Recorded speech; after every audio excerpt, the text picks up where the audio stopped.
So, since I received the invitation to participate today, I've wondered, what in the world can I, as a Christian clergyman from the southern United States, say that would be worthwhile?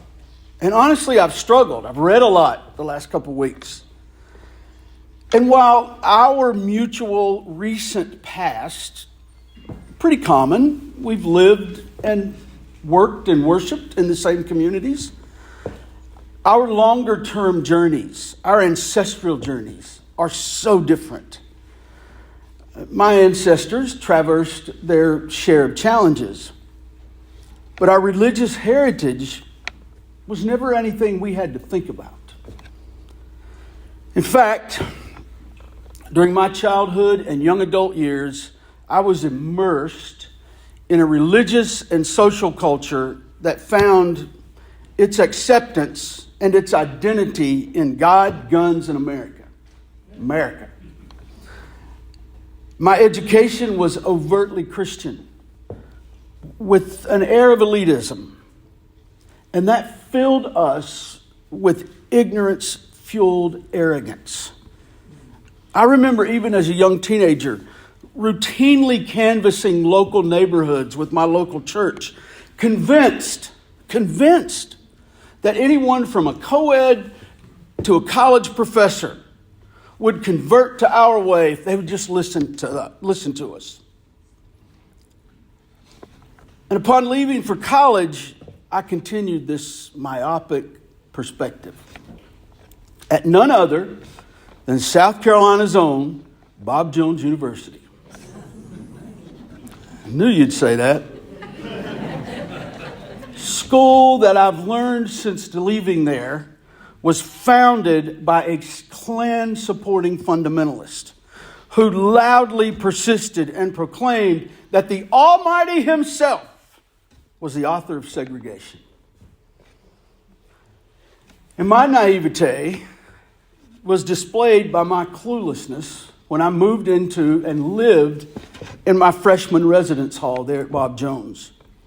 Giant letters over the dormitory entrance displayed the name of the founding board member of Bob Jones University, the Honorable, and I put that in quotation marks, Bibb Graves. Graves served not only as governor of Alabama, but the Montgomery chapter of the Ku Klux Klan. And I walked in and out of that dormitory for a year and on, sincerely believing our way was the only way, because this past was buried to us young students. And tragically, even after the 1983 Supreme Court ruling against Bob Jones University's policies forbidding cross-racial dating, the school's board waited another 28 years to take Bibb's name off that place of honor. Almost 3 decades. And for 3 decades beyond that, that name of a Klansman screamed to schools, to students of color, to conform or go away. And even after 96 academic years now, and almost 50,000 degrees conferred, Bob Jones continues to quietly exclude potential Jewish students by requiring every new student affirm a personal statement of Christian faith for enrollment. Now, thankfully, as I grew into the real world of adulthood, and my wife Charlotte and I were blessed with children, we knew and came to know that it was up to us to put a stop in this cycle of religious exclusivity and arrogance. And that's another story for another day. But as I reflect on my years as part of this nationalistic fundamentalist faith, I realize if I had not escaped its clutches, the legacy of segregation, anti-Semitism, racism, and xenophobia would have just passed right to my children. And I'm so grateful from my friends and my colleagues who patiently introduced me to a God who is for the marginalized, a God who is with the refugees, and a God who welcomes the questions of the curious. But the question comes today, now that we know better, how do we do better? Now that we know better, how do we keep this from happening again on any of those levels that Robert showed us, from microaggressions to genocide? And no single person has this complex solution, but we each play a part. And I have to wonder, since Nazism used the blood of your people to slay 6 million or more of your people and paint the canvas of the Holocaust across Europe, since that time, which is a relatively short number of years, since the end of World War II, we've permitted 30 million deaths of people in Darfur, the Ukraine, Mao Zedong's China, Cambodia, Rwanda, Bosnia-Herzegovina, and the so-called land of the free and home of the brave in the end of the 19th and the beginning of the 20th century lynched at least 5,000 people that we have verified, all because their skin color was the wrong color and they were in the wrong place at the wrong time. How do we do better? Yet with that backdrop of 30 million more deaths, 6 million people in the Holocaust, possibly 11. In these early days of summer, Americans are already beginning to plan this year's picnics and parties and parades to celebrate our 247th year of what we call freedom. Yet against this backdrop of personal freedom, we still ignore the children at our southern borders, while our elected bureaucrats callously delay decisions that could take children out of cages. God help us. How do we stop the madness? How do we rise above the indifference? In our family, these are the things we seek to do. The first, educate, educate, educate, educate. In her 2016 address to Let Girls Run, former First Lady for the International Women's Day event, former First Lady Michelle Obama said this about education: the ability to read, write, analyze, and I would add to think, the confidence to stand up and demand justice and equality, the qualifications and connections to get your foot in the door and take your seat at the table. All of that starts with education. Education is the key to our seats at the right tables, the influential tables. And as we learn truth, we can pass truth down to our children. They can proclaim it across their communities and our personal spheres of influence. And our children can be set free from the shackles of hate that drive division and death, like we talked about. The second thing we try to do in our family is read between the lines, not just the headlines. Fox News nor CNN is in the news business. They're in the entertainment business. They're in the money-making business, and whatever sells to their target demographic is what's going to be on their airways. Listen, read, view, think, read the lines between the lines so that truth and not just taglines emerge. Third thing we try to do is make good trouble. The late civil rights icon and longtime congressperson, John Lewis, encouraged people to make good trouble. Evil expands in the silence of the darkness, but your voice is a shining light. And I beg you, don't be afraid to make good trouble. Light up the night with it. One story that's been passed down that has haunted me since I heard it 15 years ago in a book by Erwin Lutzer, a book I would not recommend except for this story. But it's been reported that during World War II, many Christian churches situated along German railroad tracks routinely dealt with passing trains full of humans headed for annihilation. They could hear them from their buildings, crying for help. Instead of making good trouble, many churches decided to just sing their hymns at a louder volume, ignoring the cries for somebody, anybody, to start some good trouble and intervene in their plight. Good troublemakers will not let this happen again. Our churches and houses of worship must turn down the volume and listen to the deep concerns of our day. Whether Christian, Jew, Muslim, agnostic, we are called to love our neighbors. It's the tenet of all our faiths and the people of non-faith. Love your neighbor.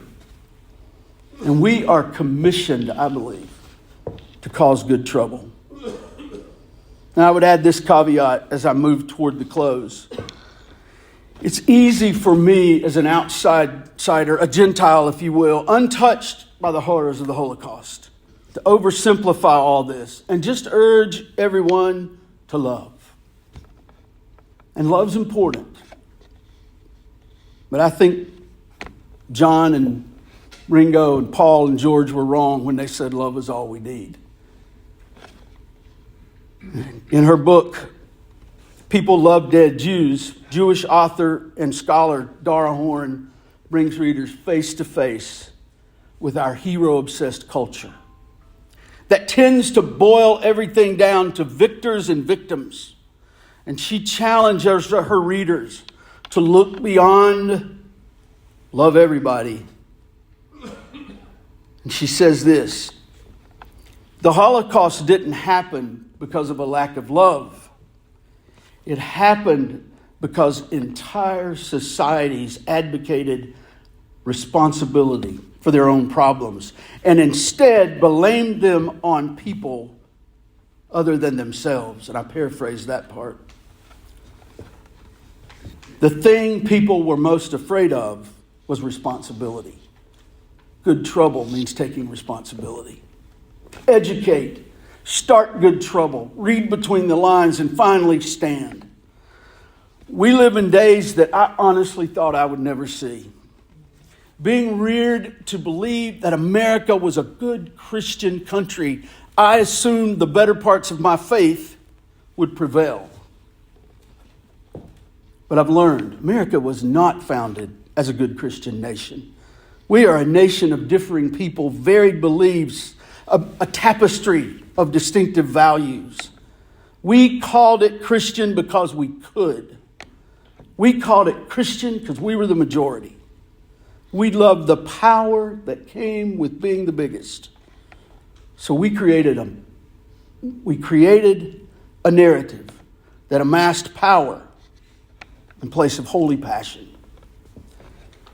And for the last decade, especially the last decade of religious division and infighting in this country have revealed anything, it showed that on the whole, tragically, Christians have traded the God of grace for the crown and the sword of Constantine. Some haven't. But 85% of the most vocal have. In his book, Holocaust by Bullets, A Priest's Journey to Cover the Untold Truth of the Murder of 1.5 million Jews, Father Patrick Du Bois says this about the Nazis who traded holy passion for political power. He writes, the Nazis had taken away beauty from everything. The most luscious green landscapes became extermination fields, and Ukrainian children became the hired hands of death. The perpetrators of genocide used everything. Cliffs, grain silos, beaches, irrigation wells, ditches, everything that could be closed off was used as a prison. Schools, town halls, synagogues, wine cellars, police stations, shops, pigsties, chicken houses, and stables had become one after the other antechambers of death. The landscape, buildings, and children became, in the hands of the assassin, tools to exterminate the people of Abraham, Isaac, and Jacob.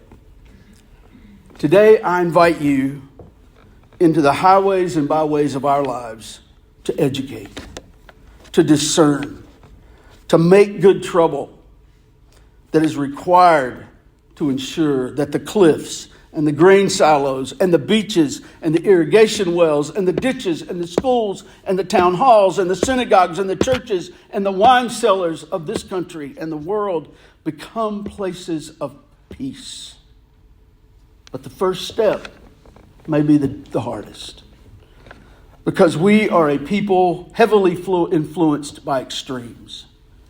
And on the extreme right, we have a loud lunatic fringe. And on the extreme left, we have a loud lunatic fringe. But the massed majority of people are that silent majority in the middle, for whom speaking up would mean wading into the waters of good trouble. So more often than not, we stand for silence instead of standing for good trouble. But if there's a way forward that honors the dignity of every person without the hatred of heat, it involves standing. I invite you, as you're able, to stand. This involves one step. Brene Brown says this: it's hard to hate up close, so move in. And my invitation today is to look around your community. Look around your spheres of influence. Find people with whom you might not agree, and then move in. Learn, listen, get to know them. Who knows? You might find a friend. You might find an ally. Today, I invite all of us to move in. Thank you.